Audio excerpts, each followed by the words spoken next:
গতকালকে আমরা Agartala GRPS, BSF, Agartala RPF এবং আমাদের যে সিস্টার এজেন্সি আছে, আমরা সবাই মিলে আগরতলা রেল স্টেশন থেকে দুজনকে গ্রেপ্তার করি। এর মধ্যে একজন মহিলা আছেন আর একজন পুরুষ লোক। তো যিনি বাংলাদেশের বাসিন্দা, ওনার নাম হলো তাসলিমা আক্তার, উনি কুমিল্লা ডিস্ট্রিক্টে, বাংলাদেশ বাড়ি। আরেকজন হচ্ছেন আরবাজান শেখ, উনি মুর্শিদাবাদের বাসিন্দা, ওয়েস্ট বেঙ্গল। তো তারা অ্যাকচুয়ালি অবৈধ উপায়ে বর্ডার ক্রস করে এসেছে আগরতলা রেল স্টেশনে। তারা প্রাথমিক জিজ্ঞাসাবাদে বলে যে তারা মুর্শিদাবাদে যাবে। তো যদিও তাদের কাছে কোনো বৈধ কোনো ভ্যালিড ডকুমেন্ট নেই এন্ট্রি করার ইন্ডিয়াতে। তারপর আমরা গতকালকে ওনাদের এগেনস্টে একটা মামলা নিয়েছি আমাদের আগরতলা জিআরপি থানাতে, এবং আজকে আমরা ওনাদেরকে মহামান্য আদালতে প্রেরণ করব।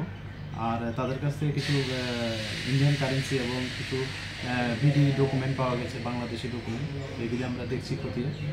আর গতকালকে আমরা সেম জয়েন্টলি একটা অপারেশন করেছি যোগেন্দ্রনগর রেল স্টেশনে, আমরা আগরতলা জিআরপি, আরপি এবং বিএসএফ মিলে। তো এখানে টোটাল দুটা ব্যাগের মধ্যে আমরা 19 কেজি গাঁজা মানে আনক্লেম হিসাবে আমরা পেয়েছি। তো যথারীতি এগুলি সমস্ত আইনি পদ্ধতি মেনে এগুলি সিজ করা হয়েছে। তো এগুলি আমরা দেখছি যে এটা মানে পেছনে কে বা কারা যুক্ত আছে। তো যারা এটার পিছনে যুক্ত আছে আমরা অবশ্যই তাদের এগেনস্টে লফুল অ্যাকশন নেব। মানে কিছুদিন ধরেই, মানে অনেক দিন ধরেই দেখা যাচ্ছে যে বাংলাদেশি মানে বিশেষভাবে বর্ডার কারা তার বেড়া পার করে ভারতে প্রবেশ করছে। তো তাদের থেকে কি জিজ্ঞাসাবাদে পাওয়া গেছে মানে কী কারণে, কেন তারা ভারতে প্রবেশ করছে?